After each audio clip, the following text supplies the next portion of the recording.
Vamos a dar comienzo, si os parece, a este primer seminario Descolonizar España, un debate sobre anticolonialismo y antiimperialismo en el Estado español. Yo me llamo Javier García y soy junto a Saki Habib, somos los organizadores de este encuentro.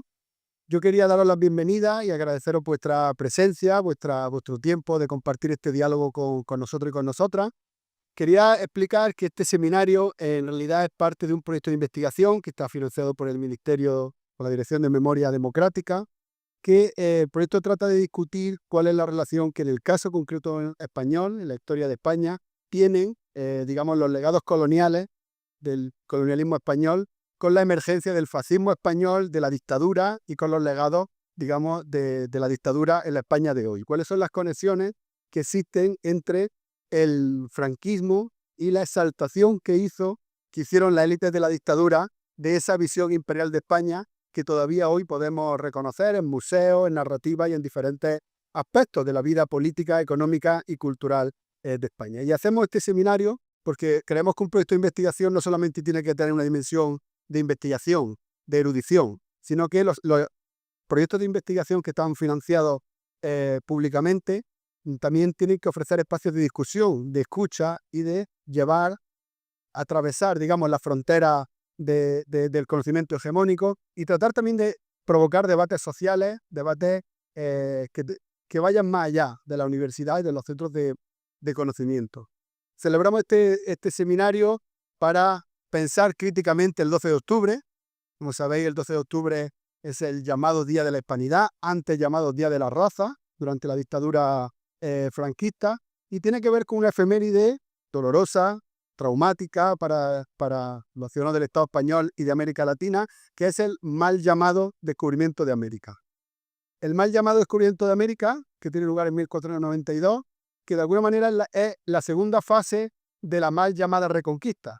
Es decir, la colonización y la conquista de Al-Ándalus al interior de la península ibérica dio lugar a una maquinaria de guerra, de conquista territorial, de expulsión de campesinos de sus tierras y de acaparamiento de riqueza, que de alguna manera configura el laboratorio, el patrón de poder colonial que después de 1492 se hace mundial con el mal llamado descubrimiento de América, ¿no?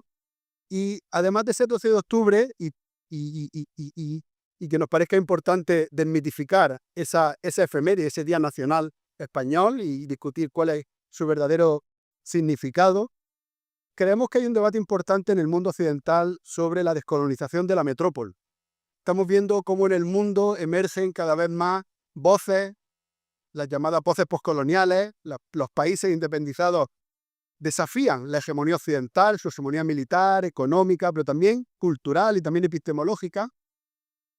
Y los países occidentales han tenido, digámoslo así, una compleja relación con el final del colonialismo. Podríamos decir que las llamadas descolonizaciones o el fin del colonialismo hizo que el proyecto colonial se refugiase al interior de las metrópolis, al interior de las sociedades metropolitanas.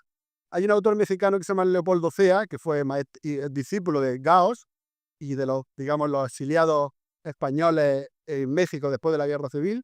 Leopoldo Cea decía que España era la última colonia de sí misma, que después de que el ejército franquista africanista volviera a la península, estos militares coloniales instauran en la península ibérica un régimen colonial que dominó desde el 39 en adelante a los ciudadanos españoles y que de alguna manera, como dice también el historiador Pablo Sánchez Leó, que está aquí con nosotros y que intervendrá mañana, la guerra civil se debe entender como una yihad, como una guerra contra ese otro deshumanizado que es constitutiva del régimen franquista y que pasa a ser constitutiva de la política española. Por lo tanto, este seminario trata de aunar dos causas. La causa de la memoria democrática, de la lucha contra los legados de la dictadura del Estado español y también la lucha contra los legados del colonialismo, entendiendo que en el caso español, también como en el portugués, la dictadura y el colonialismo fueron un mismo proyecto que de alguna manera se construía sobre la nostalgia imperial, pero también la deshumanización del enemigo, la deshumanización del otro, que podía ser el moro el que había que conquistar, el indio, pero también el rojo, la mujer, el sindicalista, el maestro de escuela, y que sin esa violencia deshumanizadora no se entendería el franquismo, pero tampoco se entendería la llamada transición democrática y muchos de los aspectos que constituyen hoy la cultura en el Estado español. El seminario, yo voy a introducir solo algunos puntos que quizá podamos retomar. El seminario tiene como objetivo crear una discusión amplia, que entienda la descolonización como un proceso complejo y transversal, que no se reduce solamente a una lucha de un colectivo o minoría étnica, o de la cuestión migratoria, o de la cuestión fronteriza, o de la cuestión saharaui, de la cuestión palestina, o de todas esas cuestiones, sino como una mirada que trate de acabar con la opresión colonial que los blancos, europeos, españoles, hemos desarrollado a lo largo de los últimos 200 años. Al igual que en los años 70 el antiimperialismo era una conciencia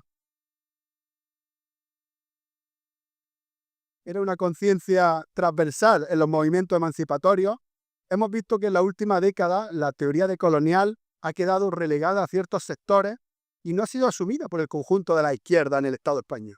Nosotros pensamos que la metrópoli también se tiene que descolonizar.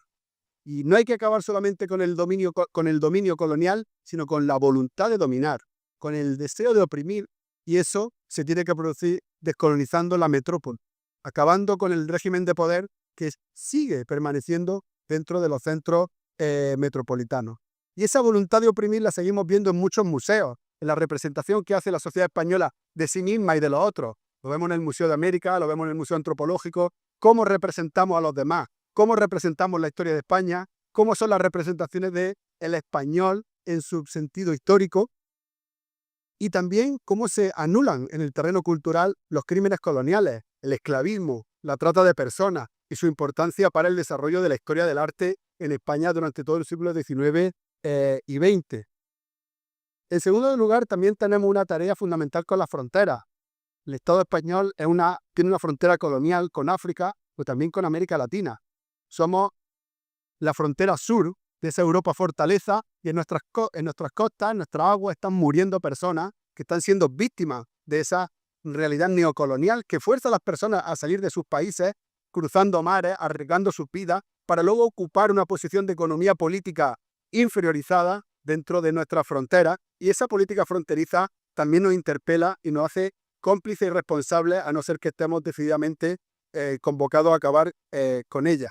En tercer lugar, la complicidad del Estado español con la posición imperialista de los Estados Unidos y de la OTAN, como una fuerza dominante que provoca guerra, que provoca genocidios por todo el mundo, por supuesto en Palestina ahora mismo, pero también en el Sáhara Occidental, en Siria, en Próximo Oriente, en África, en el Sahel, en América Latina.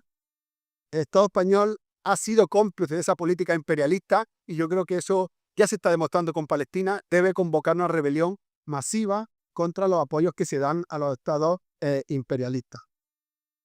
Y en cuarto lugar, y por eso nos interesa complejizar la discusión anticolonial, nos gustaría pensar cómo se reproduce el colonialismo externo a nivel interior, cómo la dictadura utilizó comunidades para empobrecerlas, provocar migraciones forzadas, tanto en Andalucía como en Extremadura, creando lo que podemos llamar colonias interiores, que fueron destruidas territorialmente, demográficamente, para beneficiar a ciertas élites del Estado, y cómo hoy eso es clave para entender el capitalismo español y el desarrollo, digamos, del capitalismo en el Estado español. Y cómo pensar las naciones sin Estado y el colonialismo interno sigue siendo uno de los retos fundamentales para la transformación y la reinvención del Estado desde abajo. Por lo tanto, estas son algunas de las pinceladas que nos gustaría conectar, como la articulación de las miradas anticoloniales necesarias por un horizonte amplio que se cuestione no solamente un colonialismo moral, un antirracismo moral, sino un antirracismo político y un anticolonialismo que sea parte de las luchas transformadoras y de los movimientos sociales que pretende transformar radicalmente el Estado español. Yo lo voy a dejar por aquí, solo comentaros que hoy esta sesión la presenta mi compañero Saki Javi, que va a presentar a los ponentes, y la segunda sesión la tendremos mañana también a las 6 de la tarde, y la idea es convocar un espacio de discusión que convoque actividades, digamos, periódicamente, para construir esos diálogos que se requieren para transformar la realidad. Bueno, lo primero, buenas tardes. Agradeceros tenerme hoy aquí y que podamos reflexionar. A mí me gustan mucho estos espacios donde se puede hablar con tranquilidad, se puede pensar y se puede debatir con tranquilidad en un momento donde la emergencia de redes sociales, el debate político es muy complicado y diría incluso muy banal. Y bueno, me alegro mucho de que haya tanta gente joven, que espero que estéis aquí por gusto y no obligadas, para escuchar, porque siempre que intento hablar del Sáhara, de mi pueblo y del Sáhara Occidental, pues casi siempre es ante personas mayores que de alguna manera son sensibles o conocen la historia del pueblo del Sáhara Occidental. Bueno, por ubicaros a muchas, porque una de las grandes cosas que ha hecho el Estado español fue eliminar de los libros de historia, de los libros de estudios vuestros, el Sáhara Occidental y el periodo colonial de España. Bueno, ahora cuando se incorpore el compañero sigo.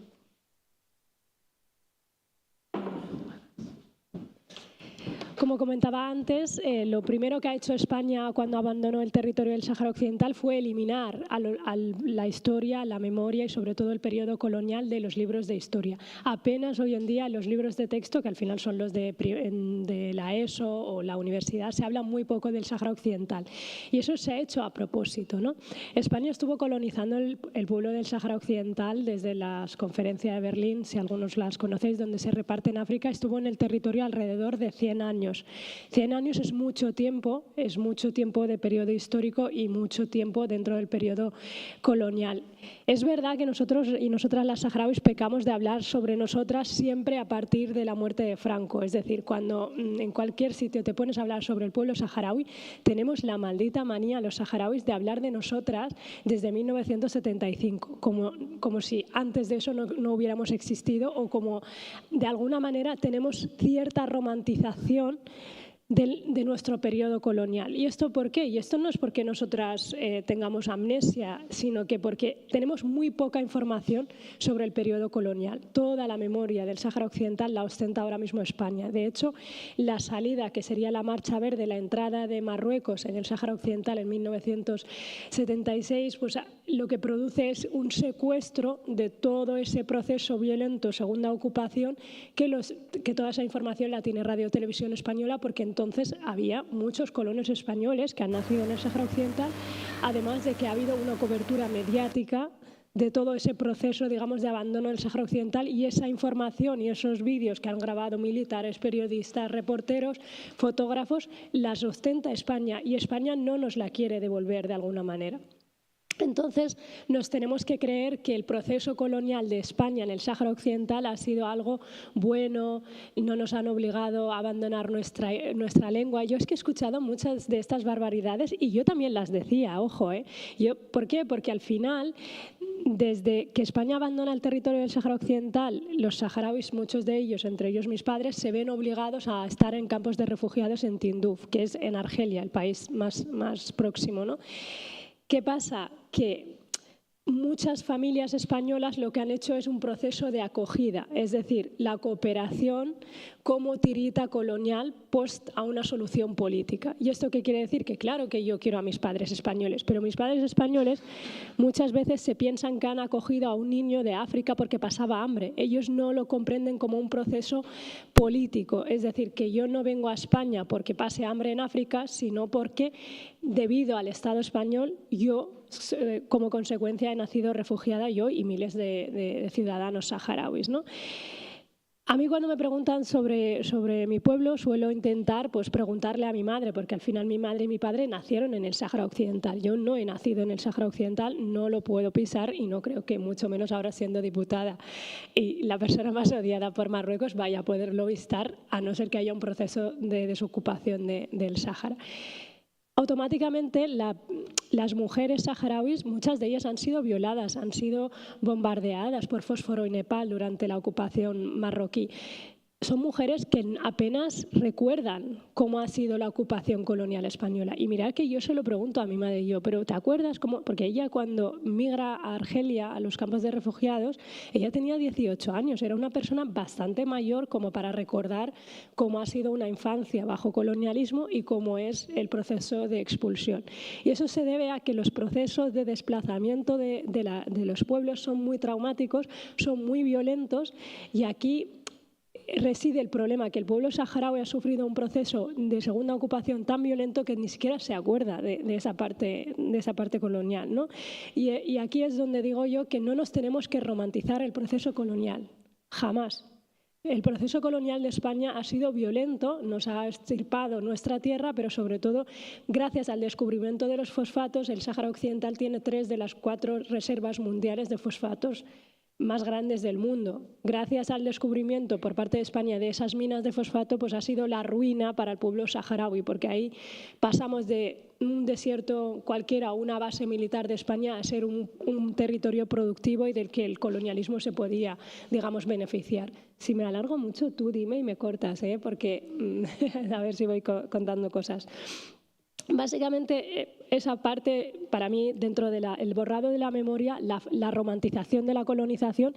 Y lo tercero que estoy viendo, y lo veo cada día más, es negarle a los pueblos oprimidos la capacidad de la resistencia. Y esto para mí es algo muy importante que estamos blanqueando desde aquí, desde la izquierda española. Enseguida se dice...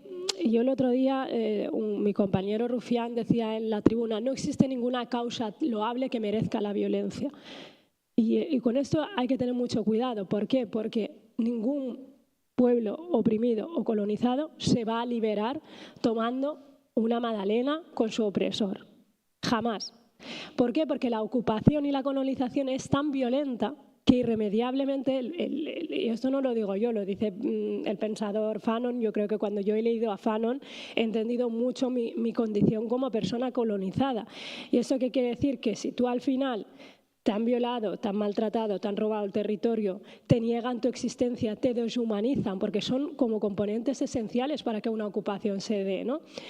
Es imposible que esa persona colonizada se pueda sentar con su opresor y que haya una solución justa. Jamás. ¿Por qué? Porque la opresión siempre va a negar y siempre va a deshumanizar. Y esto lo vemos mucho con el pueblo palestino. Al pueblo palestino y al pueblo saharaui siempre nos escudamos en que podemos enviarle ayuda humanitaria, pero jamás, jamás le vamos a reconocer el derecho a resistir como si se lo reconocemos a Ucrania. A Ucrania le hemos enviado armas, a Ucrania estamos protegiéndola con escudo, tener una financiación económica muy grande. Y eso lo que estamos diciendo es que sí le reconocemos el derecho a resistir. Vamos a financiarlo para terminar con su opresor. Pero a los países árabes o a los que pues, somos café con leche o otros pueblos, jamás nos van a reconocer ese derecho.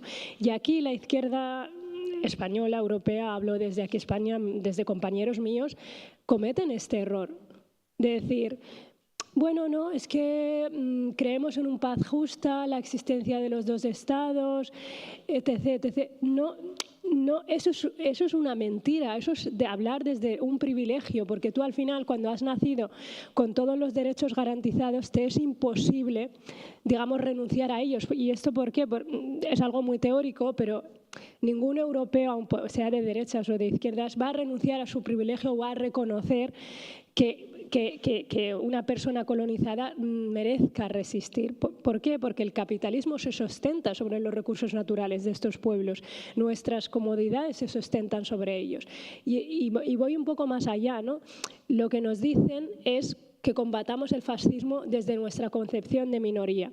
Y esto yo he sido muy crítica con mis propios compañeros antirracistas o feministas. No se puede combatir al sistema concebiéndote como una minoría. Yo soy mujer, soy migrante, soy saharaui, y probablemente comparta con una persona palestina o con otra mujer migrante muchas de las opresiones que sufra porque son patriarcales o son capitalistas. Pero si yo solamente estoy en todos los foros hablando del Sáhara, que soy saharaui, madre mía, los saharauis, desde esa caja de soy saharaui, jamás vamos a conseguir de manera colectiva conseguir una batalla que pueda, digamos, o sea, derrumbar ese sistema opresor. Yo quiero dejarlo aquí por si hay una segunda ronda, si me he extendido mucho o ha sido muy teórico, pero quiero poner el foco ahí, sobre todo en que si esta opresión nos afecta a todas, a niños mayores, más afecta a las mujeres.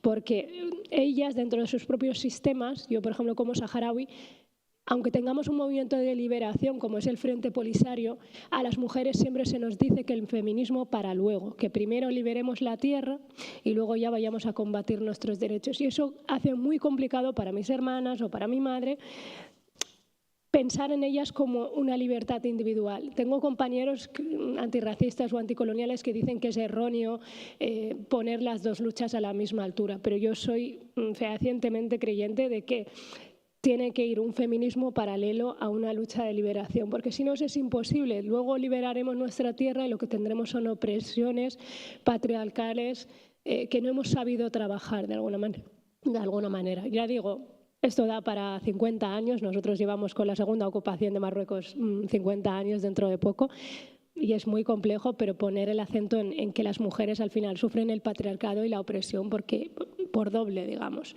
Y nada, y la banalización de la vida. Estamos hablando constantemente de 20.000 niños palestinos muertos. ¿Y qué pasa con las mujeres? ¿Qué pasa con los hombres? Como si hubiera una categorización para sentirnos nosotras mejor, de que si se matan niños es que es muy grave. Pero si se mata a una persona adulta también, es que todas las vidas valen por igual. Y eso son narrativas muy complejas, digamos, hablando desde la izquierda. Yo es que al fascismo y a la derecha no le pido pensar, pero a la izquierda sí que le pido pensar en estos términos desde aquí. Así que lo dejo aquí. Gracias.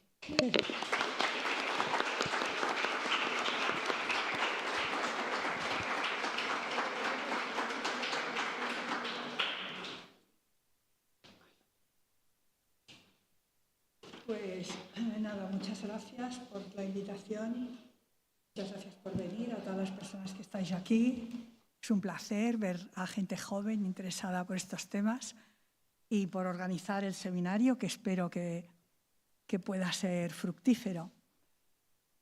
Justamente por eso, porque la primera pregunta sería, vale, sí, España, descolonizar un país como España, ¿qué puede significar eso, ¿no? ¿Cuál es nuestra historia colonial? Ahí permitidme que me refiera a mi libro de La Bárbara Europa. En el prólogo yo indico que cuando empecé a tomar contacto con las teorías postcoloniales y descoloniales, que fue como a principios de los años 2000, para mí fue como una especie de shock, ¿no? Porque me interpelaban al menos en 3 aspectos importantes de lo que había sido mi vida hasta ese momento, ¿no? O mi actividad intelectual y política. Como marxista, por un lado, porque ahí hay una crítica al marxismo eurocéntrico, que bueno, luego a lo mejor tratamos un poco. Como feminista, porque hay una crítica también un poco en lo que tú planteabas, ¿no? El feminismo eurocéntrico, anglo, etcétera. Y como filósofa o pensadora, ¿no? ¿Cuáles son las categorías del pensamiento europeo que de alguna manera han dado lugar o no nos han permitido acabar de ver bien todo el tema colonial, ¿no? Que lo han como envuelto en esa retórica de la lucha por la civilización, contra la barbarie, etcétera, etcétera, ¿no? A continuación observé que cuando se plantean estos temas, no sé si hoy pasará eso, la reacción suele ser agresiva, bueno, en primer lugar un tanto escéptica y a veces agresiva, ¿no? De ¿qué nos vienes a contar? Esa es una historia. En el caso de América Latina pasó hace 500 años, en el caso Marruecos y el Sáhara pues menos, pero es como una historia que nos involucra sin que nosotras hayamos participado en ella y sin que por otra parte podamos evitarlo, ¿no? Lo primero que te pasa cuando pones un pie en América Latina es colonizadora y te quedas mirando diciendo, vale. La reacción suele ser una reacción negativa. O sea, una reacción de sospecha, una reacción también muy freudiana de negarlo. Bueno, eso no tiene nada que ver conmigo, eso pasó hace mucho tiempo, esos países ya se han recuperado. Que yo creo que también podría ser un elemento a la hora de pensar el auge de discursos, podríamos decir, imperiales, que están actualmente en una posición como muy desvergonzada, ¿no? Quitémonos esa vergüenza de encima, y que enlaza con esa reacción tan psicoanalítica de yo no tengo nada que ver, ¿no? Eso pasó y no tengo nada que ver.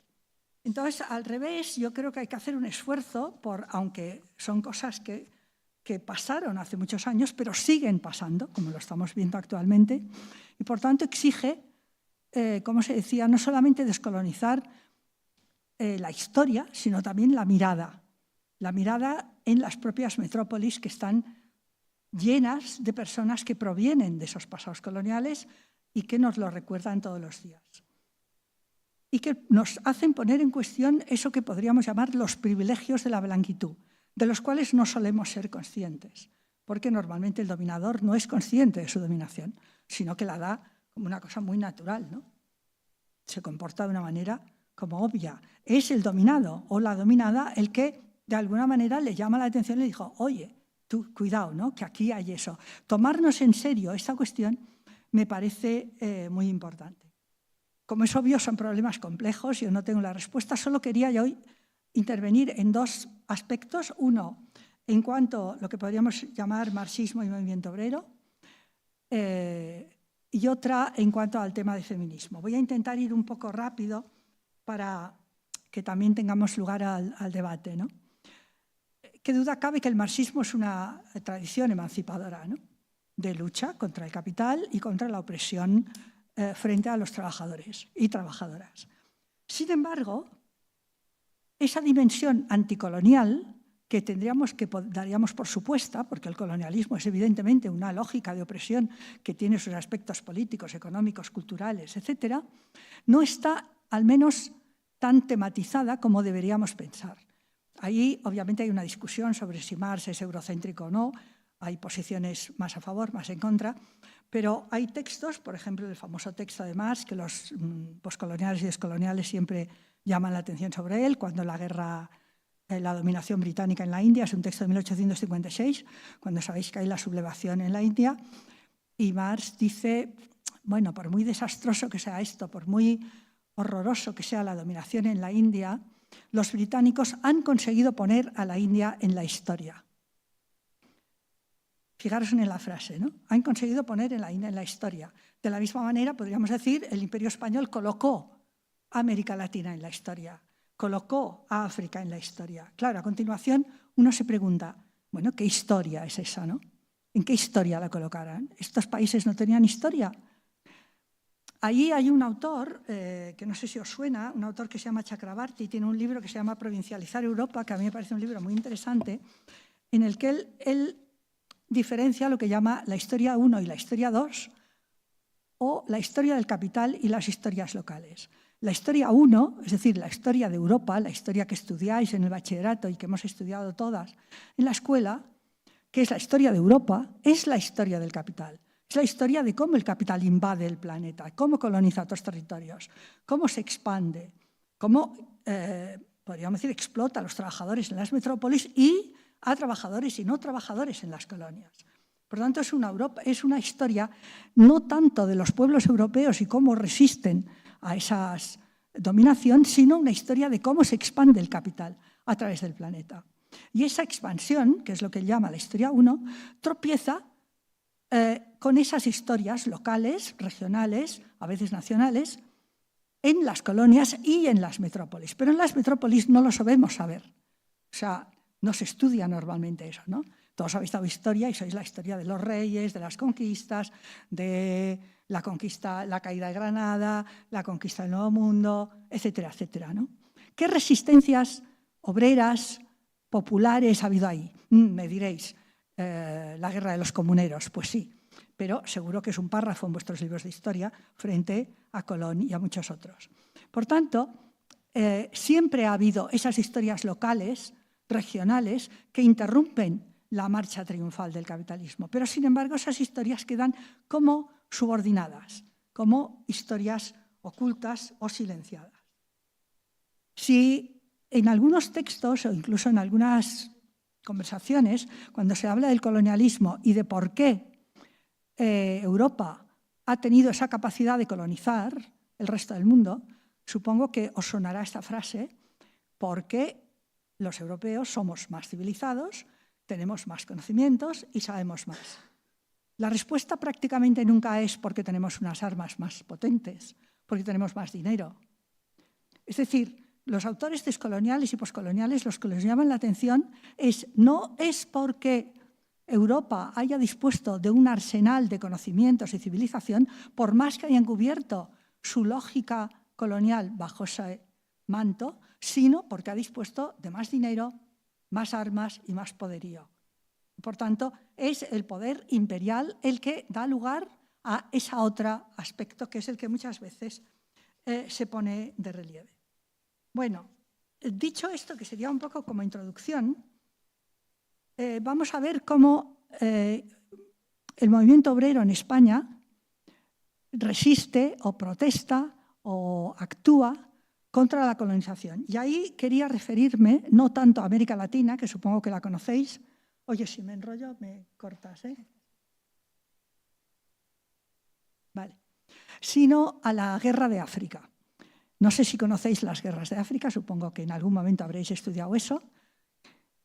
Resulta que España es una potencia colonial en África, a través de unas guerras que duran prácticamente 100 años, ¿no? Desde la primera, 1859-1860, la primera campaña de O'Donnell, hasta prácticamente 1975. La primera campaña fue la única que en España recibió apoyo popular, o sea que la gente, digamos, la gente del común, la gente del pueblo, estaba a favor de esta campaña. Y en esa campaña es cuando se toman esas islas famosas chafarinas que el Aznar, recordáis que en un determinado momento quería poner o quitar la bandera, yo no me acuerdo, poner una bandera me parece porque es como una especie de peñote, y algunas zonas del norte de África. Pero la campaña fue un desastre y O'Donnell volvió casi que corriendo. Además, allí participó el famoso general Prim, que como timbre de gloria de haber tenido una de las pocas victorias de esa guerra. La siguiente campaña, que ya fue la del año 1909 prácticamente, ya fue un desastre. Y las siguientes fueron todavía más desastrosas. Con lo cual, podríamos decir que el imperialismo español en ese momento, o el colonialismo español, tropezaba con una resistencia popular por varias razones. Primero, porque las campañas militares eran absolutamente desastrosas, o sea, las batallas se perdían una tras otra, los soldados morían, entre otros del cólera, la gente no quería ir directamente y además no se acababa de ver para qué había que ir a morir ahí, cuando el imperio español estaba al final y no al principio. O sea, la diferencia con el imperialismo francés o con el alemán en la época es que, si recordáis, las colonias importantes, Puerto Rico, Cuba, Filipinas, el imperio español las pierde en los años 90, finales de los 90. Por tanto, ya a principios del siglo XXI, España es un país colonial o imperial en declive, no en ascenso. Pero justamente por eso tienen miedo las capas dominantes de que dejemos de tener o que España deje de tener esa posición de gran potencia y de ahí el empecinamiento con las campañas en África, que sin embargo no gozaban del apoyo popular. Todos sabéis que en 1909 justamente hay la Semana Trágica en Barcelona porque los reclutas no querían subirse al barco y no querían ir a la expedición. Ahora bien, ¿por qué? Porque eso ha dado una lectura como de que el pueblo español es más anticolonial que otros países. Todavía actualmente con las manifestaciones en Gaza yo he oído alguna cosa de estas, ¿no? Como es que el pueblo español resulta que tiene más sensibilidad frente a las campañas coloniales. Ya en el siglo pasado no querían ir a la guerra. Vale. ¿Qué es lo que pasaba ahí? ¿Por qué la gente o los trabajadores no querían ir a la guerra? Primero, como digo, por la derrota segura a la que iban. Segundo, porque en aquella época había un sistema de cuotas por el cual tú podías pagar para no ir a la guerra. Con lo cual había un eslogan que era el de todos o ninguno. o vamos todos a la guerra, tanto ricos como pobres, o que no vaya ninguno. Tercero, porque la monarquía borbónica, siempre ha sido uno de los grandes benefactores, de los grandes beneficiados de la guerra. Y, por tanto, de alguna manera, esa campaña anticolonial era una campaña antimonárquica. ¿Pero qué papel jugaban ahí los pueblos colonizados? Prácticamente ninguno. O sea, no había un acercamiento por parte de estos mismos trabajadores que no querían ir a la guerra y que estaban muy en contra de las guerras y de las campañas en África, hacia los propios trabajadores marroquíes o la propia población marroquí o la propia población africana. Es decir, ese paso es el que no se dio. Y ese paso, aunque pueda ser un poco provocador por mi parte, es el que yo creo que permite o hace entender que trabajadores actualmente que no han dado ese paso tengan posiciones antimigrantes. Porque su anticolonialismo no iba más allá del antibelicismo, pero no había un respeto hacia la población de las colonias, ni una consideración de estas poblaciones como una población igual a las de las metrópolis. Ahí es verdad que los socialistas y los marxistas, también fundamentalmente los anarquistas, lanzan, como digo, en esos primeros decenios del siglo XX, una fuerte campaña contra el reparto de Marruecos entre Francia y España, de tal manera que el protectorado español coge la parte norte y Francia coge la parte sur, pero, sin embargo, como digo, esas campañas tienen siempre este matiz. Si, por ejemplo, veis, hago un inciso, un mapa de Marruecos, veréis cómo cuando el Pacto de Algeciras, que es justamente de 1906, la parte norte, o sea, lo que sería Ceuta, Melilla, etcétera, corresponde a España, Tánger queda como en situación internacional, el Rif pertenece a España y la parte sur pertenece a Francia. Por tanto, y el sultán de alguna manera está como sometido a el protectorado. Y ojo, ¿a qué os llama la palabra protectorado? O sea, actualmente en Gaza se está hablando de protectorado. ¿Por qué protectorado? Porque evidentemente es una paz colonial, porque evidentemente se vuelve a las mismas andadas, ¿no? Se utiliza además la misma palabra, cosa que a mí me deja bastante sorprendida que ni siquiera lo cambien. Bueno, voy terminando. Ahí hay una cosa que me parece interesante, sobre todo para las personas más mayores. Hay algunos historiadores que llaman la atención como esa falta de alianza entre los trabajadores españoles y los trabajadores de las colonias, entre otros los marroquíes, el dejar el protectorado, podríamos decir, al albur de los militares, que eran de alguna manera los que tenían ahí mano ancha, fue un elemento fundamental para la pérdida de la guerra civil. Es decir, para que los militares fascistas, que eran africanistas, todos ellos, pudieran acabar con la República, ¿no? Pudieran ganar la guerra civil. Aquí quería leeros un texto, si me da tiempo, dice: todos parecen olvidar que España dominaba en el norte de Marruecos un territorio de 19.900 kilómetros cuadrados con una población superior al 1.000.000 de habitantes. Es cierto que los dirigentes republicanos se enfrentaban a graves problemas internos que eran prioritarios, pero no es menos cierto que al no resolver total o parcialmente la cuestión colonial, firmaron en cierta medida su propia sentencia de muerte al facilitar un cuartel general a los reaccionarios. De ahí que el régimen nacido de 1931 venía a la historia con la clásica espada colonial sobre su cabeza. Todo intento de desarrollo democrático, de crecimiento popular, supondría, tarde o temprano, como ocurrió, tropezar con ella. Marruecos era una zona de fascismo en plena democracia burguesa, en el periodo de la República. Basta leer la prensa colonialista española, editada en el Protectorado, para tener idea de su antidemocratismo. Criticaba la inestabilidad republicana, pues creía que el indígena perdería el respeto al español. De ahí su nostalgia de la dictadura de Primo de Rivera, su referencia constante a militares, Sanjurjo, que fue aclamado como caudillo en mayo de 1931 y era candidato a por Marruecos en las elecciones de 1933, cuando ya estaba en la cárcel, y no hay que olvidar el realce que se da a la figura del general Franco, el recibimiento a las tropas que aplastaron la Revolución de Asturias, etcétera, etcétera. Por su misma estructura, el colonialismo genera el fascismo. No quiere esto decir que una república burguesa no pueda ser colonialista. Todas las que ha habido lo han sido, sino que quiere significar que los que ejercen el triste papel directo de verdugos del pueblo colonizado son necesariamente fascistas.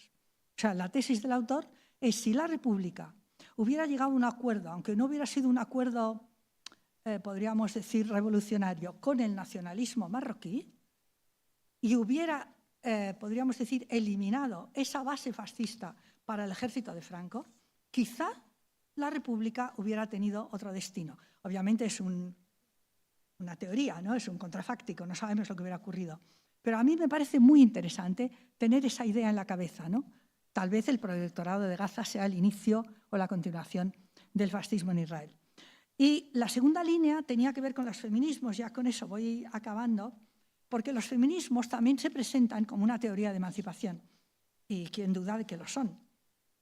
Pero lo son también para las mujeres colonizadas. ¿Qué representa o qué plantean los feminismos blancos, eurocéntricos, anglos, para las mujeres colonizadas? Allí una experiencia que tuve fue en un máster que hacíamos con países latinoamericanos. Teníamos partners con ONGs en distintos países de América Latina, y nuestra experiencia era que cuando las españolas llegaban allí con toda su buena intención, ¿no?, sobre el feminismo emancipador europeo, para el cual recibían ayudas de proyectos de cooperación y de proyectos que pasaban a través de la Unión Europea o de la ONU, a veces eran recibidas, no diré a palos, pero con resistencias. Que era como: ¿qué nos estás viniendo a contar? ¿Qué pasa con nosotras, con nuestras luchas, con nuestros colectivos, con nuestras maneras de enfocar las cosas, etcétera, etcétera? Y ahí hay una diferencia muy importante entre un rasgo típico del feminismo euro, que es el individualismo y la lucha de las mujeres, y el feminismo comunitario, el feminismo colectivo, la importancia de las redes, etcétera, etcétera, en algunas zonas, sobre todo de América Latina. No me voy a extender, pero sobre eso, los feminismos descoloniales y tal, hay bastante bibliografía, o sea que lo podéis ver. Solo quería referirme a dos aspectos. Uno, el papel de las mujeres que provienen de las colonias en las metrópolis, mujeres que normalmente se ocupan del trabajo doméstico y que están absolutamente silenciadas, y con las cuales los feminismos metropolitanos creamos o intentamos en algunos casos crear alianzas que no son tan fáciles, porque el feminismo institucional no lo quiere. Es decir, pensar que nuestra propia emancipación como mujeres de clase media del primer mundo está basada en la no libertad de las mujeres que trabajan en nuestras casas, ¿no? Y ese es un tema complejo y que, en mi opinión, hay que poner sobre la mesa. Mujeres que trabajan en el campo, las jornaleras de Huelva, las mujeres marroquíes que están trabajando ahí, etcétera, etcétera. Es decir, ¿qué pasa con todas estas mujeres que están trabajando, también hombres, pero que están trabajando en condiciones ya no de colonialidad, sino en muchos casos casi de servidumbre, por deudas en nuestro país? ¿Qué alianzas tenemos que construir con esas mujeres para que realmente la España descolonial no sea solamente un discurso, sino sea una práctica? Y ahí os diría algunas cosas. Primero, poner en cuestión la historia de la conquista y esa idea extraña de que no ha habido colonialismo y imperialismo español, que es una idea que sale de los discursos de derecha, pero que es evidentemente falsa. La historia del norte de África, el colonialismo en el norte de África, que me parece fundamental, porque Marruecos parece que ha desaparecido de la historia española y, sin embargo, ha sido una constante en el último siglo. Poner en cuestión la buena conciencia de que ya somos ciudadanos europeos, pero afortunadamente nosotros no tenemos nada que ver con los colonialismos e imperialismos del siglo XXI ni del siglo XX, porque pertenecemos a una historia anterior. El caso del feminismo con estas alianzas compartidas. Una llamada de atención a la izquierda institucional, no sé si PSOE incluido, pero bueno, esa izquierda que de alguna manera se pone la medalla, pero que no es capaz de hacer luego nada para poner adelante esto. El tema de los sindicatos y el movimiento obrero, que no creo que hayan incorporado todo el discurso decolonial, sino que siguen manteniendo esa distancia entre los trabajadores autóctonos y los trabajadores externos. y una importante dimensión estrictamente política. La ley de extranjería, la aprobación de la ILP de regularización ya, el cierre de los CIOs y el retroceso del Pacto Europeo de Migración y Asilo. Yo creo que con este repositorio, por decirlo de alguna manera, tenemos trabajo para toda una legislatura. Muchas gracias.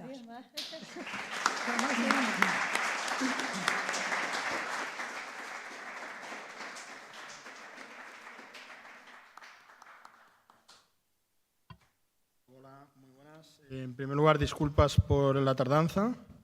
Ahora toca decir el tópico ese de los europeos tienen relojes y nosotros el tiempo. No lo voy a decir, obviamente, es una mala excusa. He llegado tarde. Bueno, muchas gracias por invitarme y yo puedo hablar desde mi experiencia personal, que tiene como dos vertientes, una académica, soy profesor universitario hace unos cuantos años, y otra del activismo, ¿no? Entonces, a ver si me da tiempo a comentar ambas, ¿no? Desde que tengo uso de razón, yo me he criado en España, yo llegué con 2 años a España, entonces yo he pasado por todo el sistema educativo en España. Entonces, yo desde que tengo uso de razón he entendido pues, que hay una serie de mentiras en la educación que sostienen un sistema, ¿de acuerdo? Están creadas para sostener un sistema. Yo recuerdo haber sido suspendido en la universidad por decir que Colón llegó a América, aunque yo quería decir que invadió América, pero puse llegó a América en vez de decir descubrió América. Ya por eso me suspendieron. Porque estamos hablando de un sistema de control que excluye determinadas ideas y a determinadas personas.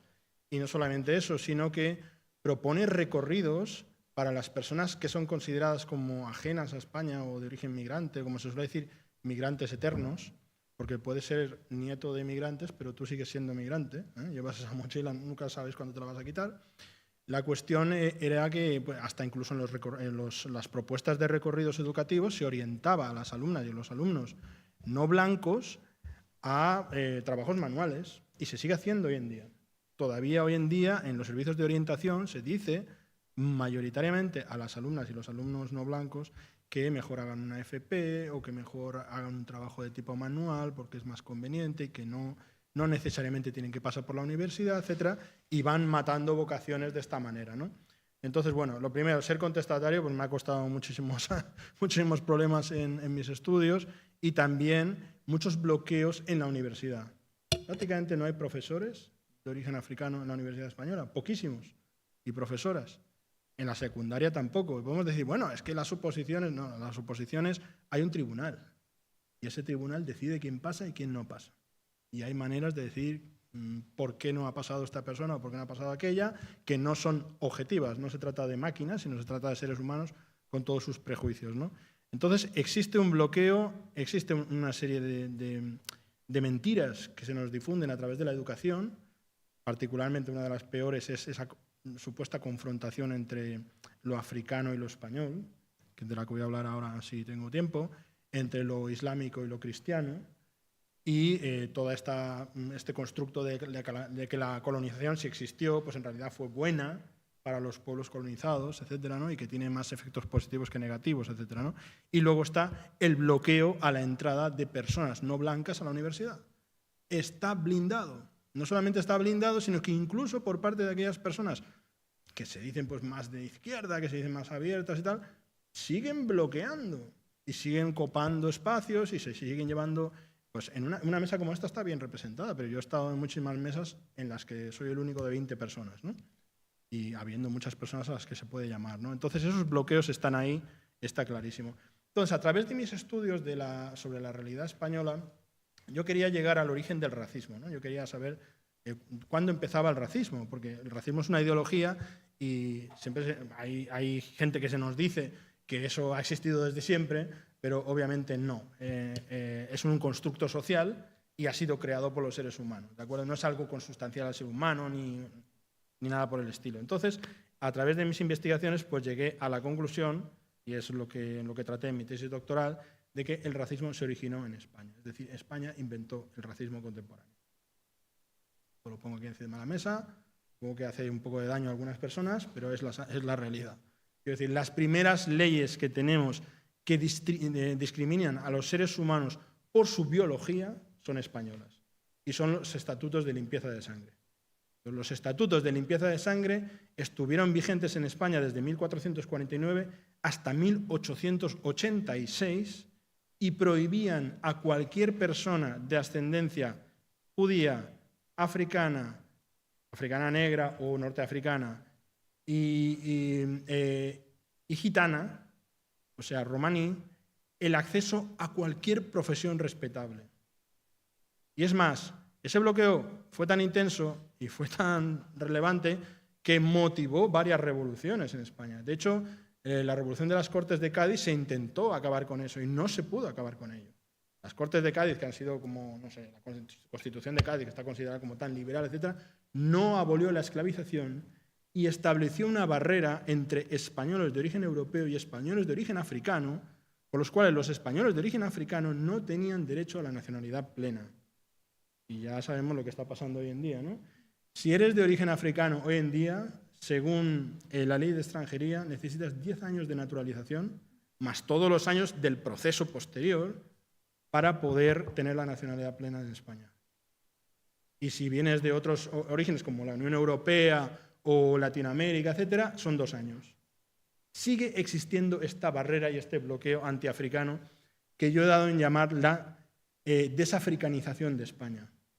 Y el origen del racismo de la historia de España está precisamente en esa desafricanización de España que no se nos ha contado como tal. Es decir, se habla de la expulsión de la población judía con los reyes católicos, se habla de la expulsión de la población morisca a partir del siglo XVII y más adelante, y otras expulsiones que hubo, pero no se nos cuenta en qué clave fue en clave racial. Aquí en España se produjo durante centenares de años un proceso de limpieza étnica sostenido y mantenido por las élites de la Iglesia Católica y la monarquía de los Austrias. Y se ha hablado de los comuneros, me parece un asunto muy interesante, porque hay que saber que cuando los Austrias se establecieron en España no tenían legitimidad entre la población. Eran considerados extranjeros porque eran de origen alemán, etcétera, etcétera. Y fueron los Austrias los que crearon esta leyenda de que los españoles de buena cuna provenían de los godos, con lo cual ellos tenían una legitimidad como para decir la España visigoda somos nosotros y nosotros venimos a hacer la restauración, ¿no? Lo que luego se vino a llamar la reconquista, ¿no? Entonces, ese proceso de desafricanización de España continúa a día de hoy y ha tenido un momento álgido muy importante con la entrada de España en la Unión Europea. A partir de que España entra en el mercado común europeo, luego Unión Europea, se produce todavía un blindaje mayor del territorio, porque claro, se constituye en la frontera sur de la Unión Europea y todavía pues, todas las políticas racistas y la política racista de visados, etcétera, se exacerban. Y se produce un auge del europeísmo, que en realidad es una ultraeuropeización de España. ¿Y eso por qué ocurre? Eso ocurre porque con anterioridad España había sido vista por Europa como atrasada, salvaje, un lugar de gente violenta e ignorante, etcétera. ¿Por qué? Porque desde Europa, siglo XVI, XVII, XVIII, se tenía esta idea muy cierta de que los españoles eran medio africanos. Y es así. España es muy africana, genéticamente muy africana, culturalmente muy africana, históricamente muy africana. No puedo hacer todo el repaso de la historia, pero en la prehistoria era plenamente africana. Durante la época cartaginesa, los cartagineses eran principalmente africanos y estuvieron aquí gobernando la mayor parte de la península ibérica. Los romanos trajeron contingentes del norte de África para establecerse en la península ibérica. O sea, no solamente estamos hablando de la época islámica de 781 años de presencia fundamentalmente africana, porque cuando se habla de los árabes es una desafricanización de esa presencia. Fundamentalmente los que estuvieron aquí eran lo que se llamaba los moros, que son los mauros, que son los marroquíes. Y de ahí el nombre también de Mauritania, etcétera, ¿no? Es decir, aquí ha habido una presencia africana tanto y más importante como la europea a lo largo de la historia y eso se nos ha escatimado en la educación, se ha borrado de la educación porque se ha querido construir una identidad nacional española que es católica, que es blanca y que es europea. Y es muy mentirosa en todos estos aspectos. Y va contra la propia identidad histórica del pueblo español, ¿no? Si es que existe algo así, ¿no? Porque en realidad se trata de muchos pueblos con muchas historias diferentes. Pero bueno, esto en lo tocante a lo académico, lo que quería decir, pero yo también tengo una experiencia personal en el activismo, ¿no? Pues yo me he visto envuelto en el activismo desde muy pronto queríamos hacer transformaciones desde la universidad en lo académico exclusivamente, pero luego nos encontrábamos con otras muchas realidades que ameritaban pues, la creación de organizaciones. Bueno, he estado en muchas de estas cuestiones. Y llegué a ser presidente del Consejo para la Eliminación de la Discriminación Racial o Étnica, que es un organismo consultivo, un órgano consultivo que existe en el Estado español para aconsejar al gobierno y a los agentes sociales sobre qué hacer en políticas contra el racismo. Y este consejo pues, ha sido hilado y bien hilado, como diría el Francisco Franco, atado y bien atado, atado y bien atado, ha sido hilado y bien hilado para que prácticamente no pueda hacer casi nada. ¿De acuerdo? Y yo fui la primera persona afrodescendiente en ser elegida presidente de ese consejo. Hasta ese momento era un consejo contra el racismo que había sido dirigido principalmente por personas blancas. Y ese consejo fue creado de tal manera que el gobierno tiene la última palabra en todo. Siempre, a pesar de que la Unión Europea le había designado a España crear un consejo independiente para solventar las cuestiones relativas al racismo y para bueno, pues, elevar informes sobre el racismo y también para dirigir el servicio de atención a víctimas del racismo, que es un servicio que existe por el cual las personas pueden llamar al número 021 y denunciar actos de racismo. Pero pueden denunciar actos de racismo, pero el servicio simplemente puede derivar a esas personas a otras organizaciones que les ayuden. El propio gobierno no tiene una estructura para llevar a las personas a pleito a luchar por sus derechos, ¿no? Bueno, una experiencia que yo quiero relatar de mi presencia en este organismo y que es muy importante, todas las personas que están en movimientos sociales, yo les tengo que advertir de una realidad que existe en este país que es muy importante. Y no me importa que me consideren un poco como magufo, como se suele decir, ¿no? O conspiranoico, porque yo tengo las pruebas y lo he vivido en carne propia, ¿no? Ustedes tienen que saber que uno de los motivos por los cuales España no se puede descolonizar, o es extremadamente difícil que se haga, o por los cuales determinadas estructuras siguen en pie y no caen, o por las cuales después de la crisis del 2010 parecía que iba a haber una transformación y el sistema fagocitó a todo el mundo y se quedó todo como estaba, ¿no? Uno de los motivos por los que Pablo Iglesias está desahuciado y todo eso es que todos los movimientos sociales y partidos políticos de España están fuertemente infiltrados por la policía y el Centro Nacional de Inteligencia. La policía local, o sea, de Madrid, por ejemplo, la Policía Nacional y el Ejército, que es el Centro Nacional de Inteligencia. Todos los movimientos sociales de España, que tienen una mínima relevancia, están infiltrados. Y esas personas no están ahí solamente para recoger información, como aquel que iba con el cassette por aquí por allá. ¿Cómo se llamaba este hombre? El Villarejo. No solamente como Villarejo, que están para recoger evidencias y luego poner luego pues, a la gente en un brete, ¿no? Porque quien más que menos algo mal ha hecho en su vida, y entonces en una conversación te pueden pillar o cualquier cosa y entonces te ponen contra las cuerdas. No están solo para eso, ellos tienen una serie de tácticas que utilizan, una de las cuales más desconocida que es el asesinato social. Hay que saber que existe una cosa llamada asesinato social, que es una práctica del CNI, del Centro Nacional de Inteligencia, ¿de acuerdo? ¿Esa práctica en qué consiste? Consiste en crear evidencias en torno a un ser humano monstruosas para difundirlas en secreto dentro de las organizaciones sociales y para que esa persona sea desacreditada y destruir su capacidad organizativa. Esa es una de las tácticas que tienen. Otra de las tácticas es crear desafección dentro de los movimientos. Están dentro de los movimientos, se presentan en una asamblea, parece que están diciendo cosas muy interesantes, son personas que dices, mira, este como que bien habla y tal, pero luego a la larga lo que inducen es al pesimismo, al imposibilismo, al esto no se puede, al aquello no se puede, etcétera, etcétera. Es un asunto que hay que hablarlo, hay que ponerlo encima de la mesa, hay que saberlo. España es uno de los países con más policía secreta, con más personas del Centro Nacional de Inteligencia, y tengo que decirles, yo mismo, en el CEDRE, en el Ministerio de Igualdad, me han hecho sentarme con gente del Ministerio de Interior que yo no conocía. ¿Para qué? Para retocar las resoluciones del Consejo. Y no, es que esto no lo puedes decir, porque a España le va a sentar mal y te va a quedar mal en Naciones Unidas. Esto, mira, podríamos rebajar aquí el tono.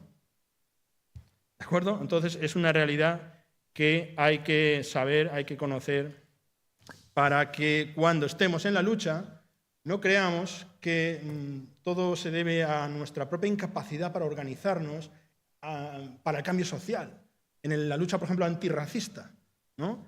Nos encontramos con ataques internos muy fuertes que muchas veces sí vienen motivados por los egos, por pequeñas diferencias, porque los movimientos de izquierda generalmente pues, tenemos esa tendencia de que yo soy un poco más marxista, yo soy un poco más leninista, yo soy un poco más tal, y al final pues hay mucha pelea con eso. Pero el divide y vencerás lo conoce la policía, lo conoce el CNI, lo conocen las estructuras del Estado. ¿Que a quién obedecen? Pues obedecen al IBEX 35.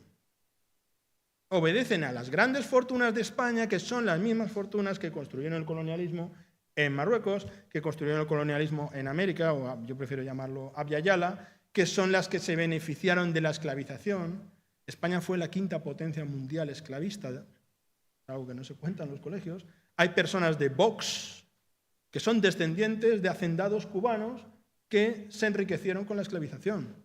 Yo no voy a echar las culpas de los crímenes de sus abuelos a los nietos, porque eso lo tengo clarísimo que no es así, pero sí que hay tradiciones familiares de la gran aristocracia, de la gran burguesía, en todas partes de España, Cataluña, en Asturias, en muchos lugares de España, que podemos pensar que no, pues sí, existen esas burguesías que se nutrieron de la esclavización de seres humanos, y no solamente en las colonias, no solamente en Abya Yala, no solamente fuera, sino en el propio territorio español. Durante toda la modernidad hubo un total de 2 millones de personas esclavizadas, la mayoría de origen africano.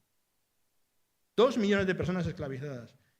Y después, cuando se abolió la esclavización en el territorio español, 1848, porque se habla de 1837, pero no es verdad, 1848, el sistema de criados y criadas siguió siendo un sistema esclavista.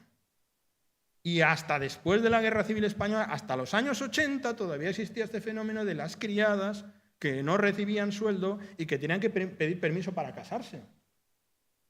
¿Esa tradición de dónde viene? Viene del esclavismo. Entonces, es bueno conocer la historia del esclavismo de España, es bueno conocer la historia del colonialismo español por cuestiones tan importantes como lo que ha dicho la compañera de mesa. Probablemente, no lo sabemos obviamente porque es historia ficción, pero probablemente si la República hubiera dado la independencia a Marruecos, pues hubiera sido extremadamente difícil que se hubiera producido la invasión de los fascistas en la Guerra Civil Española. Entonces, no solo por eso, sino porque también podemos entender dinámicas sociales existentes en España de clasismo, de clasificación por los apellidos y todo este tipo de cuestiones que todavía siguen existiendo y que sostienen estructuras como la monarquía. ¿De acuerdo? España, ¿por qué no puede ser republicana? Pues porque la monarquía tiene mucho conocimiento y tiene mucha cintura y sabe muy bien cómo manejar las situaciones, porque a lo largo de la historia se ha visto en muchas situaciones, ¿no? Y la monarquía pues, ha sido una de las mayores beneficiarias de la esclavización. Los reyes de España, ahí cerca tenemos la estatua de Carlos III. Carlos III tenía 20.000 personas esclavizadas. 20.000. Por cierto que también tenía 3 hijos negros, pero esto es otro tema que podemos hablar en otro momento, pero ya 20.000 personas esclavizadas permanentemente, es decir, a lo largo de toda su vida, cerca de 80.000 personas esclavizadas, particularmente en las minas de Colombia, por ejemplo, en las minas de Chocó, de donde proviene mi familia, porque yo soy descendiente de una de esas personas, ¿no? Entonces, la monarquía española no solamente es ilegítima por el hecho de que en el siglo XXI no es de recibo que alguien, por ser hijo de alguien, tenga que gobernar un país, sencillamente, empezando por ahí, sino por todo el robo y el saqueo de los recursos, no solamente de las clases trabajadoras en España, sino también de las personas esclavizadas y en las colonias. Y bueno, una pequeña pincelada que quiero dar para que entendamos cómo funciona el colonialismo y cómo las experiencias de África nos pueden hacer entender lo que es el colonialismo. Yo soy panafricanista, lo primero, antes que otra cosa, sí. Yo soy panafricanista antes que otra cosa y dentro del ámbito, vamos a decir, académico, estoy en el movimiento de la afrocentricidad. Con eso quiero deciros que África también tiene sus propias ideas y, de hecho, no solamente tiene sus propias ideas, sino ideas que han sido influyentes en los movimientos marxistas, y se sabe a través del marxismo negro en el Caribe, por ejemplo, y otra serie de movimientos que han inspirado, de hecho, a movimientos europeos. Pero con esto lo que quiero señalar es que tenemos también nuestra propia propuesta, en tanto que africanas y africanos, de qué debemos hacer.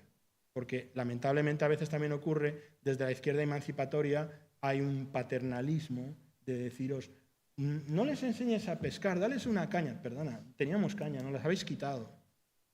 ¿De acuerdo? Entonces, bueno, pues estas realidades, yo creo que esto conecta un poco el activismo con la academia para que se entienda de que hay propuestas académicas que son emancipatorias, que son plenamente africanas también y que también tendríamos que hablar de ellas. Eso.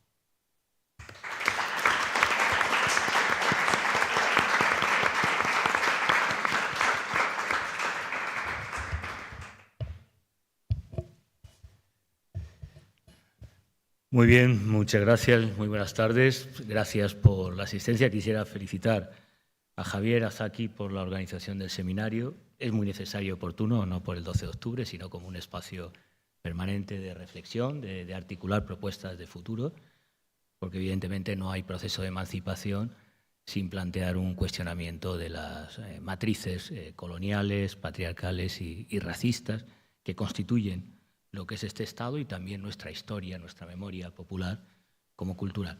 Yo voy a hablar desde el norte de África, ¿no? Hablando de desafricanización, desde Andalucía, y me van a permitir hacer una reflexión en términos de colonialismo interno, de lo que plantearíamos desde una perspectiva marxista como la cuestión meridional, ¿no? El sur, ¿no? De algún modo estamos remitiendo a una epistemología del sur, a mirar desde otra posición epistemológica, vital, ideológica, los procesos de construcción de este Estado, de Europa, del capitalismo global, desde esa posición que permite deconstruir la colonialidad, la subalternidad y los modelos ideológicos clasistas y racistas que han marcado y que padecen, en nuestro caso, nuestro pueblo, Andalucía, cotidianamente, como parte de ese proceso que comentaba justamente de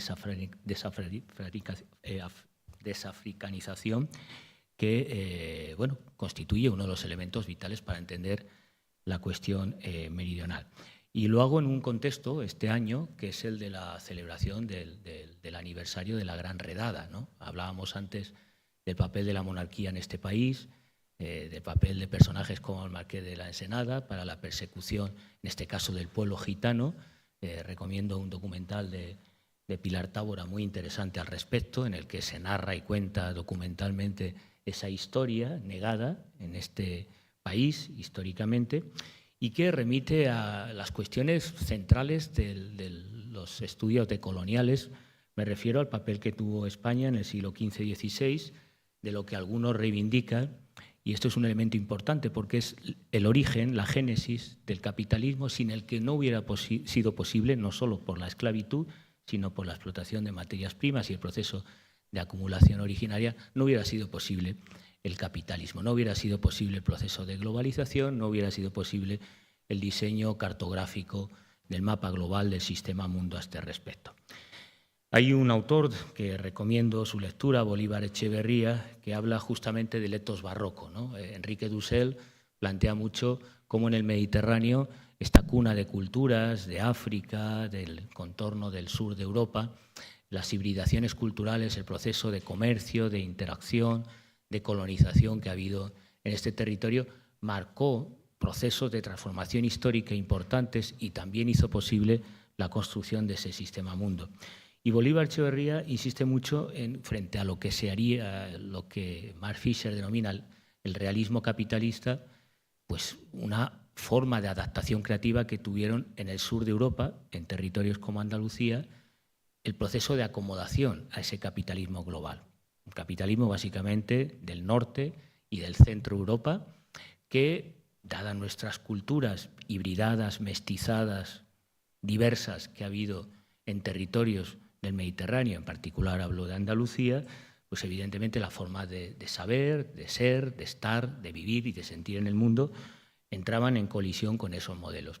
Más allá de eso, pensar el etos barroco y la cultura que se fragua en ese espacio de la africanidad en el seno de Europa permite también cuestionar la blanquitud y los criterios que nos han establecido racialmente en el modelo central y hegemónico de capitalismo, que evidentemente siempre ha estado vinculado a un discurso racial, necesariamente. Uno pone en el extremo el ascenso fascista y nazi como modelo extremo, pero en los discursos del gran reemplazo, los discursos que surgen en el XIX y principios del siglo XX, que ahora se retornan y que vuelven a estar en la arena pública, evidentemente tienen que ver y están conectados directamente con esa historia, con el proceso de construcción del capitalismo en su propia génesis y su desarrollo que va modulando a este respecto.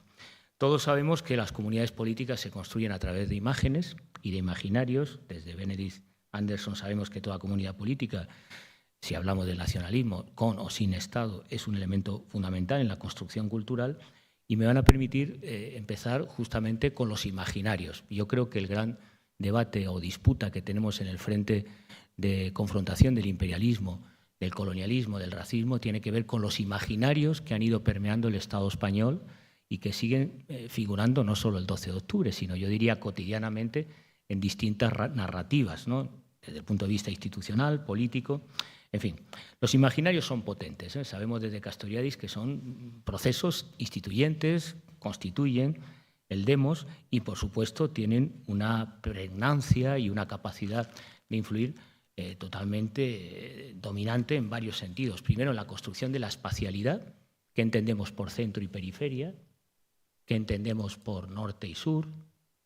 Si ustedes visitan, por ejemplo, Reales Alcázares de Sevilla, encontrarán un mapa que da la vuelta a lo que entendemos por norte y sur. Es decir, lo que entendemos habitualmente por el sur está en el norte y pueden encontrar tapices muy originales porque nuestro imaginario cartográfico, la espacialidad centro-periferia, norte-sur, en el caso del territorio del Estado, la relación Madrid-Barcelona o Sevilla marcan una centralidad y lo que en torno a ello se define como periferia, pero vinculado a esa espacialidad en el imaginario, evidentemente, está todo el desarrollo de las narrativas de la islamofobia, del desarrollo de la estigmatización de las culturas populares, si hablamos de flamenco, de la economía del despojo y, por supuesto, de un dominio de la narrativa mesetaria o centralista que, bueno, incide de manera poderosa en lo que González Casanova definía como colonialismo interno. Acabo de ver, que no lo sabía, que en Traficantes se han editado una antología de textos de un autor, un sociólogo muy importante, René Zabaleta, que hablaba de lo popular masivo, de lo abigarrado, que tiene que ver con esta dimensión barroca de la cultura que ha proliferado especialmente en Andalucía y en el sur, como una forma de adecuación del capitalismo dominante del norte, de ese realismo capitalista del norte que fue hegemónico y que se alimentó del tráfico de esclavos, de esa posición, y evidentemente en ese proceso el Estado español, el imperio y la monarquía absoluta española tuvo un papel preponderante. Pero que me interesa señalarlo, porque si hablamos de Andalucía, evidentemente estamos hablando también de una matriz colonial de dominación del sur, de un imaginario sobre Andalucía, de los románticos ingleses, de los viajeros franceses, que incluyen el bandolerismo, el folclorismo del XIX, identificando de algún modo esa identidad, esa otredad andaluza, que básicamente sería una matriz africana en cierto sentido, en un marco representacional básicamente exótico, ¿no? Esta idea de Eduard Said del orientalismo, ¿no? Esa figura de construcción de lo oriental está presente de algún modo en la construcción de lo andaluz como lo andaluz africano, de ese exotismo africano, es decir, una representación de la cultura andaluza como irracional, premoderno, ancestral. Los propios medios todavía, los medios periodísticos en este país, cuando representan nuestra cultura, lo reproducen y amplifican con una cierta lógica discursiva exotizante, ¿no? Como algo imponderable, incógnito, es decir, una cultura andaluza en la que se niega no solo la dimensión material de la negada simbología de la cultura subalterna, sino muchos de los elementos discrecionales o distintos de lo que sería la forma de ser y estar de esa cultura subalterna. Lo podemos ver en nuestros propios medios andaluces, en Canal Sur, en grupos periodísticos como el Grupo Yoli, en el ABC o en los medios nacionales, sea Radio Televisión Española o Mediaset o Antena 3, que replican un modelo de negocio de las imágenes de la mascarada o inversión de la creatividad de la cultura popular andaluza. Por cierto, siempre asociado a las clases subalternas, en este caso a las internas que trabajan cuidadoras en la casa o en el hogar, y que evidentemente centran una imagen de Andalucía deslocalizada, propia de una lógica del desanclaje, de un relato neocolonial, muy vinculado hoy día al turismo, como antaño los viajeros románticos que exploraban, sean ingleses o franceses, ese exotismo oriental de la cultura andaluza. Por tanto, de la islamofobia al desprecio de las culturas subalternas andaluzas, hablamos de una dinámica, de un framing, de un marco dominante, de encuadre, que mediatizan la información política y la representación de la actualidad, imponiendo el espíritu pusilánime de una cultura replicante, rentista, que ha dominado, que aún domina los imaginarios sobre el sur, sobre Andalucía. Insisto en los imaginarios del sur, porque estos imaginarios son los que hacen posible varios procesos materiales concretos. En particular, el proceso de desindustrialización, el bloqueo y la colonización económica, elemento importante si hablamos del sur, es decir, el sur no empieza en África, África empieza en Andalucía prácticamente, en esos términos. Segundo, el extractivismo, que es un elemento importante de esa economía rentista que ha prevalecido desde el 19. Algunos, cuando criticábamos que están desmantelando el estado de bienestar en España, insistíamos, bueno, será el estado de malestar, porque aquí el estado de bienestar pues, no se ha llegado a construir realmente. Ha habido una insuficiencia a este respecto. Sigue dominando una economía rentista, vinculado a la tierra, ya no al tráfico de esclavos, pero sí a la explotación intensiva de la fuerza de trabajo. Vinculado a ello también el abandono y desposesión agrícola del campo, del sector primario, los cercos establecidos en las cadenas de distribución de la producción propia, el desarrollo también y crisis demográfica, con procesos tanto de inmigración como de emigración, si hablamos de los jóvenes a este respecto, una estigmatización social, empezando por el pueblo gitano, pero continuando también con las clases populares subalternas, y dos elementos que me parecen especialmente llamativos. Uno tiene que ver con la pobreza. Es decir, en Andalucía seguimos teniendo la mayoría de los barrios con menor renta y mayor pobreza, no solo de España, sino de la Unión Europea. Barrios marginales que no tienen ni las mínimas condiciones de habitabilidad. Y el último, digamos, elemento, dimensión que no se valora tanto es la expropiación del patrimonio cultural propio, es decir, del folclore y de la identidad cultural andaluza, sea a través de la música, el flamenco, sea a través del patrimonio monumental, sea a través del consumo del turismo de manera intensiva en las realidades que estamos viviendo. Es decir, el imaginario, de algún modo, lo que marca es qué es representable, qué es lo que podemos aprender, qué es lo que se puede decir y qué no se puede decir, qué es lo que se puede hacer y cuál es el sentido común que podemos compartir. Y en ese ámbito de disputa es evidente, y en eso estaría de acuerdo con algunas de las intervenciones, que la matriz colonial e imperial en España no ha variado desde el siglo XIX prácticamente. Yo insisto, cuando en tribuna o en el Parlamento intervienen algunos portavoces de Vox, digo, estamos en el XIX. No es que ese personaje esté en el XIX, es que en el país estamos en el XIX, en cierto sentido. Si hablamos de estas matrices culturales y narrativas, ideológicas, estamos en el XIX. Ese sentido común para descolonizar España implicaría varios retos. Yo, en positivo, no voy a hablar solo de mi tierra, de Andalucía, y de ese proceso de colonialismo interno, que es muy evidente y podríamos abrir el debate al respecto para no restar tiempo de intervención de los asistentes, pero sí quisiera terminar con algunas propuestas que creo que se pueden plantear en ese debate, fundamentalmente. Hay una matriz que comentaban, no sé si fue Monse o quien la ha comentado, sobre el tema del papel que tiene España en la OTAN y en el espacio europeo. Bueno, ese papel evidentemente implica una posición periférica de España y una posición de dependencia en todos los frentes. Y en concreto unas bases militares que implican una ocupación del espacio y una posición dentro de ese proceso de construcción imperial. Pero el problema, desde mi punto de vista, no es tanto las bases militares de la OTAN, siendo importante que es una pérdida de soberanía en este Estado. Me preocupa más particularmente las bases mediáticas, porque las bases mediáticas son las que realimentan el discurso y narrativas que hacen posible el imperialismo, el colonialismo y el racismo de manera sistemática, permanente, de manera cotidiana en las narrativas que consumimos habitualmente. Por tanto, no solo es una cuestión territorial de soberanía, es una cuestión también de los imaginarios y las narrativas que el régimen y la oligarquía monárquica, la casta, establece a este respecto en sus simbologías y, desde luego, en el arte. Ha habido una propuesta interesante del Ministerio de Cultura de descolonizar los museos, pero evidentemente no podemos descolonizar los museos si las narrativas de los medios de comunicación continuamente nos están contando exactamente lo contrario. Entonces, no se va a entender, no hay una congruencia desde el punto de vista de la política pública. Y la base mediática ya no son solo los medios de comunicación que nos relatan que lo que es ser correcto y ser normal, entre comillas, de acuerdo al canon hegemónico, corresponde al hombre blanco, occidental, que representa prácticamente lo que sería el gentleman inglés o el gran hacendado alemán o la clase alta oligárquica centroeuropea. Ni siquiera estaríamos hablando del modelo muy africanizado de nuestra cultura, que efectivamente así es, y habría que reconstruir el proceso de colonización desde esa otra lectura.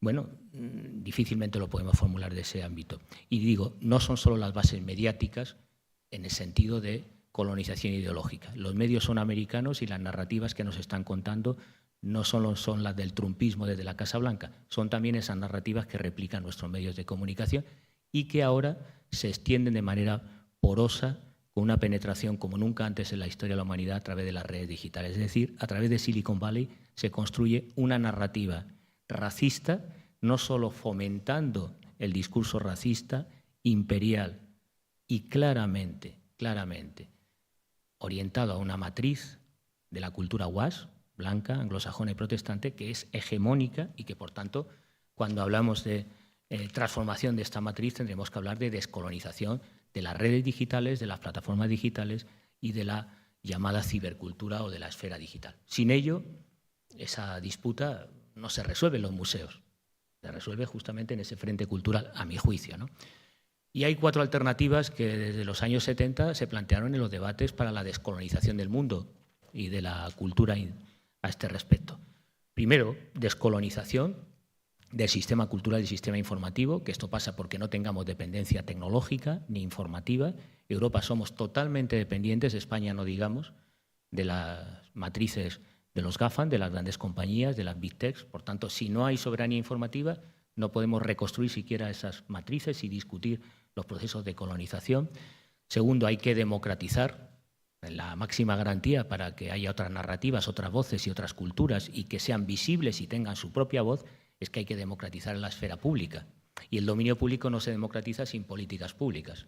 Y a este respecto hace falta más voces de otros colores, de otras tonalidades, de otros acentos en el espacio público. Empezando por los medios, no me voy a quedar solo en los medios y en todo el ámbito de la democratización cultural, por supuesto también en los museos y en las agencias culturales importantes. La descentralización, yo creo que una vindicación de una epistemología del sur y de una perspectiva anticolonial pasa por afirmar un conocimiento, una cultura y una voz situada y, por tanto, la descentralización, la vindicación de los espacios de proximidad, de los municipios, de los ayuntamientos, de la autonomía local, de la autodeterminación a este respecto. Y, por último, el desarrollo autónomo, endógeno, local, de políticas de ciencia y tecnología que sean conscientes en la era de la inteligencia artificial de la disputa y el sesgo que se están introduciendo en estos ámbitos, restaurando un poco las narrativas del gran reemplazo contra la migración, contra la diversidad, contra la cultura. Estamos en un momento paradójico de encrucijada porque la UNESCO vindica la diversidad, pero cuanto más se vindica la diversidad, digamos que el espacio del dominio público menos diverso es, más racista, más etnocéntrico, y la tendencia de nuestras culturas y los medios es a ser muy etnocéntricos y menos abiertos son a otras voces y a esos procesos decoloniales. Por tanto, yo creo que aquí tenemos una batalla ideológica y hay propuestas y programas que se han debatido hace muchos años y que deben formar parte, y ahí retomo un poco el testigo de lo que apuntaba Monse al final de su intervención, tenemos que asumirlo como una agenda política central, porque no vamos a democratizar el Estado para las clases subalternas, para todas las clases, si no asumimos esos ejes y esa disputa ideológica. En ello nos va todo. Y me van a permitir reivindicar, cuando afirmamos que Andalucía Libre es una proclama y un proyecto de futuro por la humanidad, es justamente porque nosotros hemos vivido esos procesos de pureza, de limpieza de sangre desde hace muchos siglos y tenemos en nuestra memoria cultural la necesidad de que para liberar nuestro pueblo, el sur, esta cuestión meridional en España, de liberar los pueblos que hemos sido, siempre seguimos siendo colonias, en lo económico, en lo político, en lo ideológico, en lo cultural, pasa por liberar justamente los espacios, las propuestas y la vindicación de otros pueblos como el Sáhara, de otros pueblos como es el palestino, de otras culturas, de otras razas, de otros voces que habitualmente están siendo estigmatizadas y anuladas en el espacio político. De esa liberación depende, evidentemente, también la capacidad de emancipación que tiene el sur, en este caso Andalucía. Por eso he querido empezar por la cuestión meridional y del sur, que es tanto como empezar en el norte de África, si me permite la expresión. Muchas gracias.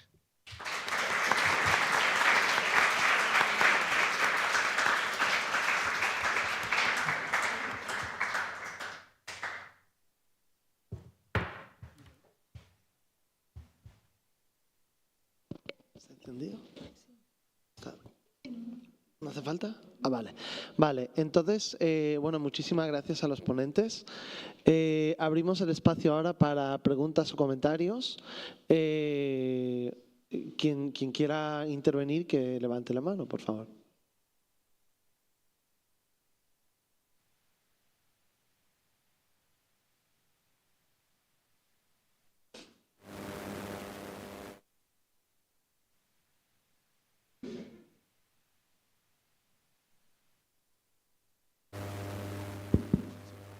Hola, buenas noches. Mi nombre es Bernardo Márquez. Muchas gracias por la ponencia y mi pregunta va dirigida a todos, pero principalmente a la diputada Tosh. La verdad es que quería saber vuestra opinión, qué piensan ustedes sobre el nuevo plan de paz en Gaza, ya que tiene propuestas neocolonialistas, si lo analizamos muy bien, y no cuenta con una parte de Palestina, y me gustaría saber vuestra opinión. Muchas gracias.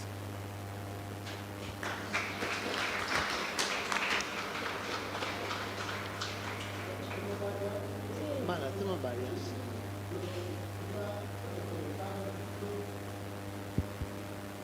Gracias a todos y todas los ponentes, ha sido un verdadero placer poder escuchar. Y la pregunta que yo he generado, que me hacía resonancia de las ponencias, es por qué la izquierda institucional en España y también las izquierdas del sur global tienden a minimizar el papel del colonialismo español, el impacto, todo lo que han comentado, y cómo esto también genera impacto en la lucha por una verdadera emancipación decolonial.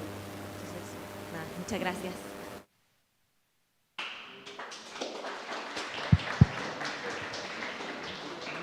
Recogemos una última.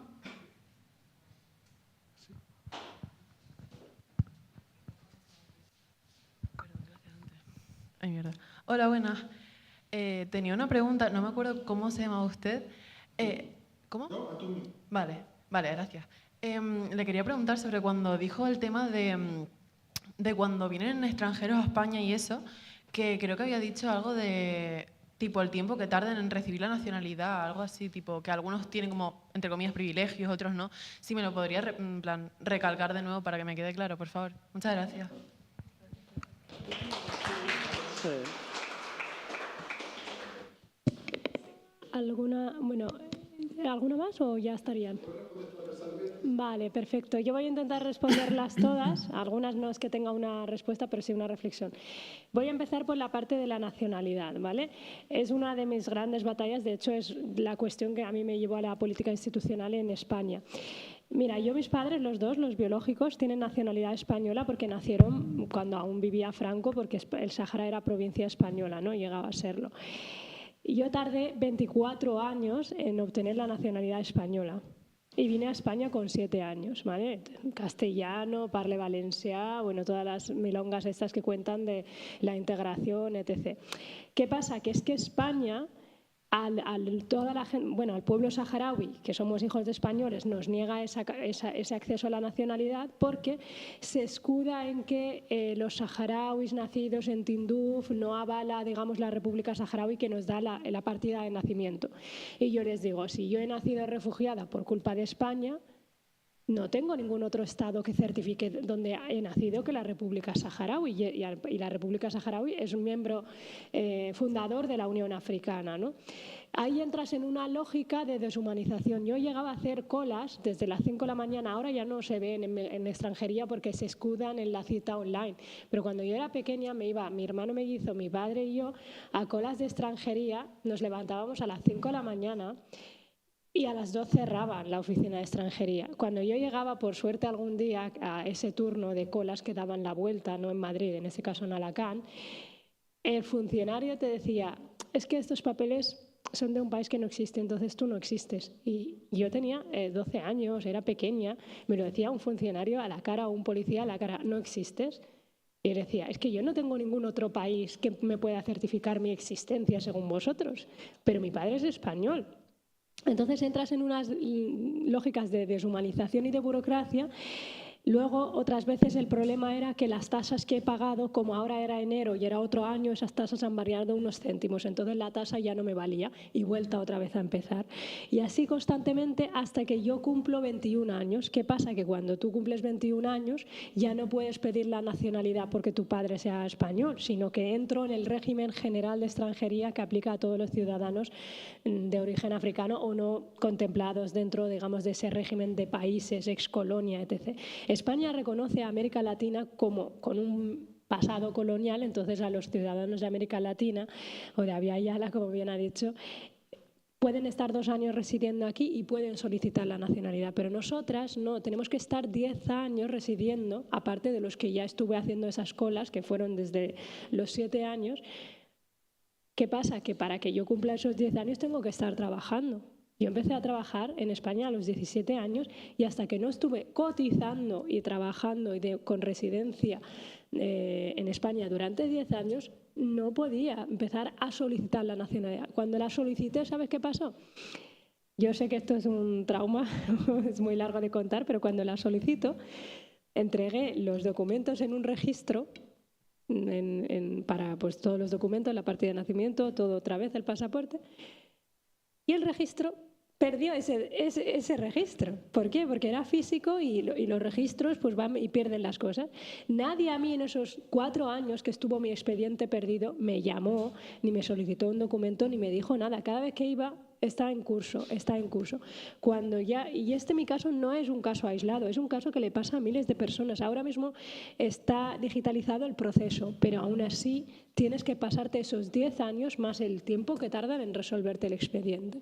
Y cuando me dan la nacionalidad española, por eso salta mi caso en España, será una vulneración muy grande, cuando me dan la nacionalidad a mí y a mi hermano mellizo, nos fuimos al registro civil para inscribirnos, como cuando tú naces y eres un bebé, tu madre va al registro civil, te inscribe y ya estás empadronado, apareces en todos los sistemas. Yo fui y yo toda mi vida me he llamado Teslem Sidi Hamoudi. Teslem Sidi Hamoudi, Tes Sidi. Me obligan a cambiarme los apellidos para ajustarlos a como es en España. Apellido del padre, apellidos familiares de la madre. Me roban, digamos, me borran mi identidad. Si yo tenía 27 años. Toda mi vida me han llamado de una manera y ahora me llamo Tesle Mandala Ubi. Yo y mi hermano mellizo. Entonces yo tengo hermanos que se llaman de una manera y yo me llamo de otra. Los que no son nacionalizados se llaman un Sidi Hamoudi y yo me llamo de otra manera. Pero es que eso no fue lo más grave porque yo cedí de alguna manera. Bueno, es que ya llevo 24 años, dame el maldito DNI y déjame en paz. No. La funcionaria del registro civil me dijo que, es que claro, has nacido en un país que no existe y el formulario, como no está el Sáhara, no puedo ponerte que has nacido en el Sáhara. Yo te puedo asegurar que la miraba y yo decía, ¿le rompo la cabeza? ¿Sigo sonriendo? ¿O qué hago? Porque yo soy ingeniera informática y es que el sistema informático no estaba pensado para los apátridas. No hay en el selectable para que te pongan que tú eres apátrida. ¿Y sabes lo que me dijo la mujer? Vamos a hacerte un examen forense para determinar tu sexo y tu edad. Eso se hace para los nacionales españoles nacidos fuera, es como carta de naturaleza, es otro proceso. Yo no, señora. Este Estado me ha dado un NIE desde que soy muy pequeña que pone que me llamo Teslem Sidi Hamoudi y que soy mujer y que tengo esta edad. Me querían hacer un examen forense, que es lo que hacen a muchos migrantes que llegan a nuestro país, para determinar su edad y su sexo. ¿Sabes qué hice yo en ese momento? Me entró toda la ira porque yo llevaba 10 años secuestrada en España sin poder ver a mi madre y a mi familia, porque sin papeles no podía salir de España. Era refugiada, pero en España. En un estado de derecho, era patria y no podía salir ni entrar, ni me podía ir de Erasmus, ni me podía ir a las excursiones del cole. Yo jamás podía hacer esas cosas porque no tenía, era legal, hija de español, pero no tenía un pasaporte para poder salir de aquí. Me negué, le dije, mira, paso. Le dije a la señora de funcionaria, usted se ha topado con el migrante que no tocaba. Porque están acostumbrados a que les pides un papel, la TES que tenía 12 años, pues no me quedaba otro remedio, pero yo entonces tenía una capacidad económica para hacerle un pleito importante para que me diera mi nacionalidad, me diera el DNI y me registrara y se callara, perdona la boca, porque al final, si yo tengo una resolución del Ministerio de Justicia que dice que ya soy ciudadana española, después me has bautizado, me hizo jurar la bandera, que es un proceso que se tiene que hacer, digamos la Constitución, que alabas el rey, todas estas cosas, porque es como un proceso que no solo hace a vosotros cuando nacéis ni a ningún nacional español, pero a los que nos nacionalizamos, nos bautizan como de nuevo, ¿sabes? Para que tú veas la violencia. Cuando ya hago todo ese proceso me dice, ay, que no te voy a dar el DNI porque España no reconoce tu país, esto es un problema, vamos a hacerte un examen. Esto yo lo llevé a un plano mediático, a un plano económico, me costó muchísimo dinero llevar a un registro civil, a un pleito, a un contencioso administrativo. Lo acabé ganando, acabé llamando al defensor del pueblo, el defensor del pueblo y el Ministerio de Justicia le llamaron a la señora y dijeron, señora, ¿usted qué hace? Tiene que escribir y punto. O sea, una resolución del Ministerio de Justicia se aplica y punto. Eso es un ejemplo, pero yo era una migrante, entiéndeme, que había estudiado en la universidad aquí, que sabía el idioma, que tenía dinero para hacer ese pleito. Pero es que imagínate, todas las personas que o bien no hablan el idioma o bien no tienen esa capacidad o al final ceden porque la administración está pensada para esa vulneración y que tú al final, cuando yo era más jovencita, pues me callaba o sonreía o decía, bueno, pues venga, voy a pagar las tasas otra vez. Pero cuando yo ya soy mayor de edad y tengo una capacidad, sobre todo económica, para hacer ese activismo contra, bueno, es que les llevé una batucada al registro civil, les llevé los medios de comunicación, la mujer tuvo al final que cogerse una baja y todo, que mira que lo siento por ella, pero ella tenía cero empatía cuando yo le decía, es que llevo 10 años sin ver a mi madre, por favor, ¿me puedes dar el maldito DNI? Y así con todo, ¿no? Luego él pondrá más sobre lo que es el régimen de la ley de extranjería, pero para que tú veas que da igual que hables español, que tengas, no sé, que el sistema de la administración y la ley de extranjería está pensada para que tú jamás te puedas insertar laboralmente, no tengas emancipación económica, porque en el momento que tú como migrante tengas tu emancipación económica, igual que como mujeres, cuando tenemos nuestra emancipación económica es la única manera que tenemos de batallar contra el sistema. Yo no estudié ninguna carrera que tuviera que opositar. ¿Por qué? Porque si tú no eres nacional español, no puedes, todo lo que es la administración pública no vas a poder opositar.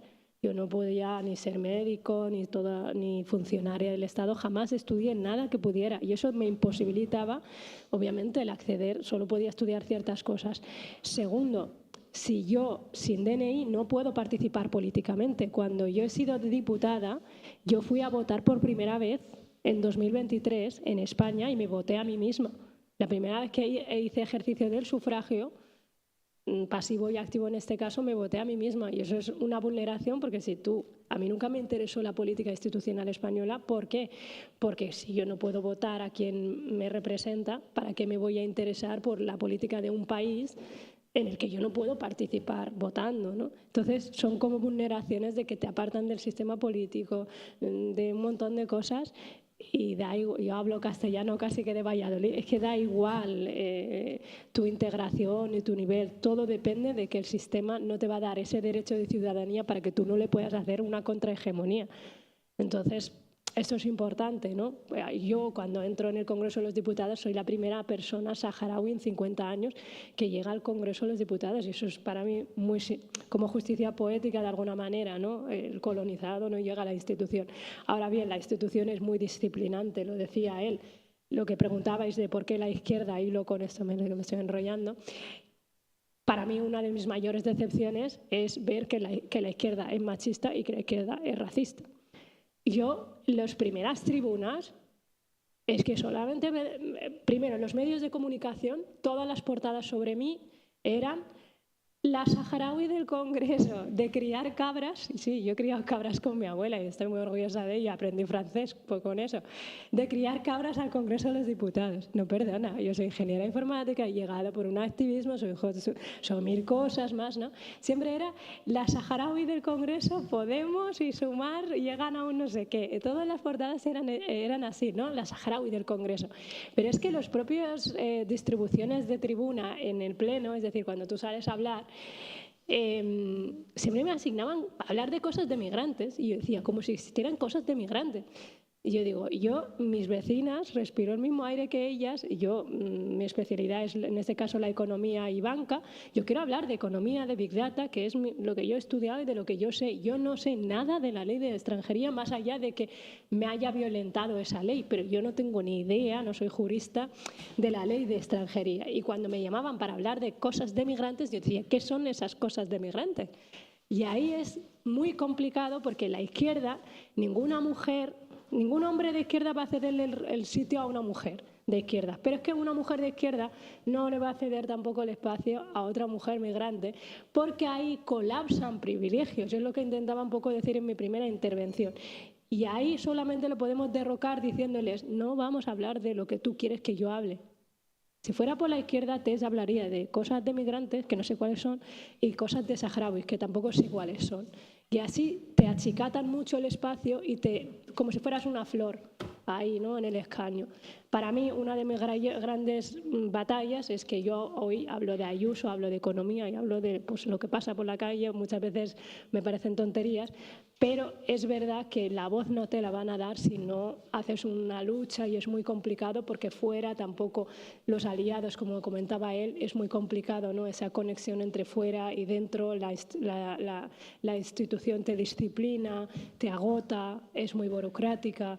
Pero bueno, tenemos que estar ahí y sobre el plan de Trump pues es la enésima propuesta colonial de Occidente para un pueblo oprimido, colonizado. Y como decía antes, no va a existir jamás una solución para Palestina que no dependa primero de una resistencia del pueblo que ya está organizado y de que ellos mismos estén en la mesa de negociación. Ahí al fondo hay una Palestina, mañana estará hablando de Palestina y creo que cuando me llamaban a mí los medios para hablar de Palestina el 7 de octubre, me llamaban el brazo armado de Hamás en España y la izquierda también ha sido sepultada por ese discurso de la derecha, ¿no? Creo que hay que llamar a palestinos para hablar de Palestina porque es a ellos quienes tenemos que escuchar de alguna manera. Perdóname, seguir por ahí.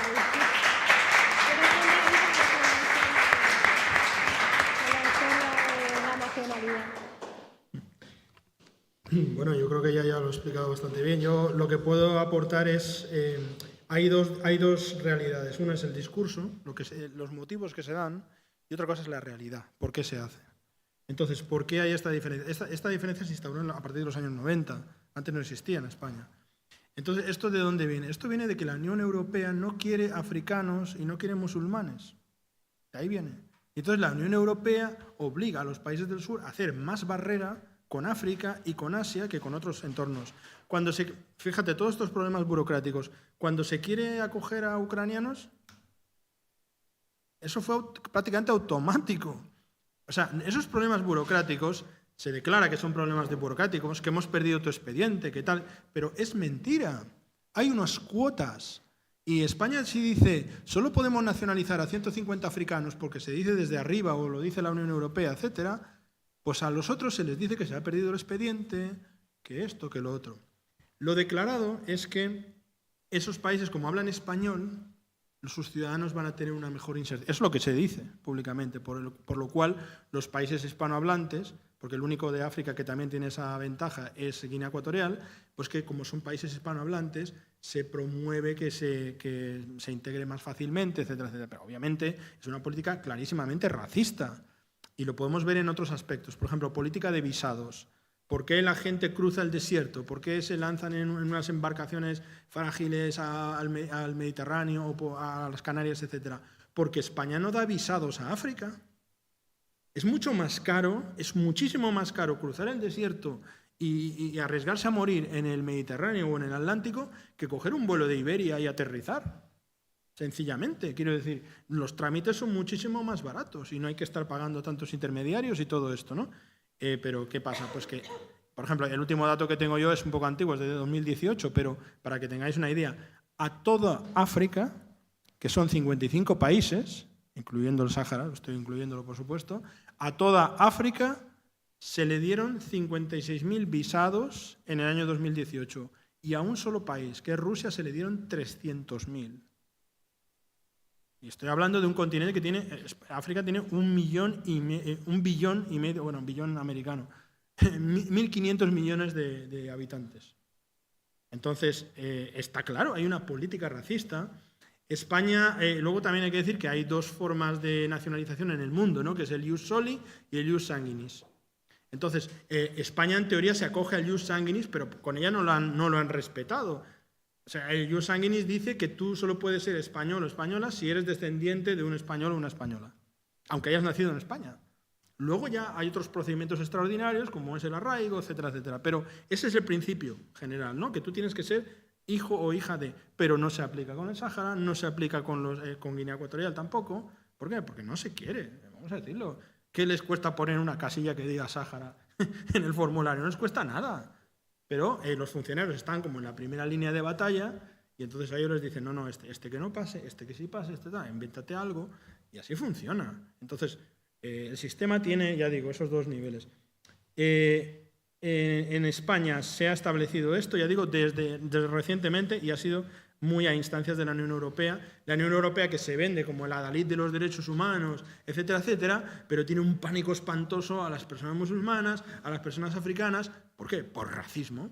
Es racismo. Hay una idea de que Europa debe ser principalmente blanca, se admite un poquito ahí de color y tal, un poquito de cuscús en la paella, ¿me entiendes? Pero cuando hablamos de la realidad de un país como España, que es en gran parte africano, ahí no, por favor, corta la frontera hasta que solo son 14 kilómetros, pero ahí hay que poner un Frontex, hay que poner unas concertinas que matan a la gente, que dañan a la gente, y hay que pagar a terceros países como Marruecos para que maten al personal, para que no entre, ¿no? Entonces este tipo de realidades están ahí.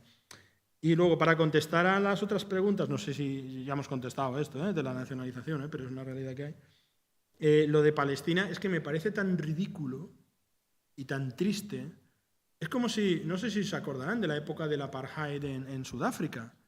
Es como si alguien hubiera dicho, vamos a hacer la solución va a ser partimos Sudáfrica en dos, un lado para los blancos y otro para los negros. ¿Pero a quién se le ocurre? Esto es una consolidación del colonialismo. En primer lugar, Israel no tiene que existir. Israel es una invención colonial. Es un país colonialista dentro de un área que no le pertenece estar. Sencillamente. Entonces, ahí hay que crear un país palestino, ¿vale? Que sea multicultural, que sea multiétnico, que sea democrático, que sea respetuoso de todas las confesiones. Porque, señoras y señores, en los países árabes viven muchísimos judíos y viven tranquilamente. Y cristianos. Hay sinagogas, hay iglesias, hay catedrales. O sea, que esta idea de que si los palestinos se hacen con Palestina van a matar a todos los judíos, es que es absolutamente ridícula.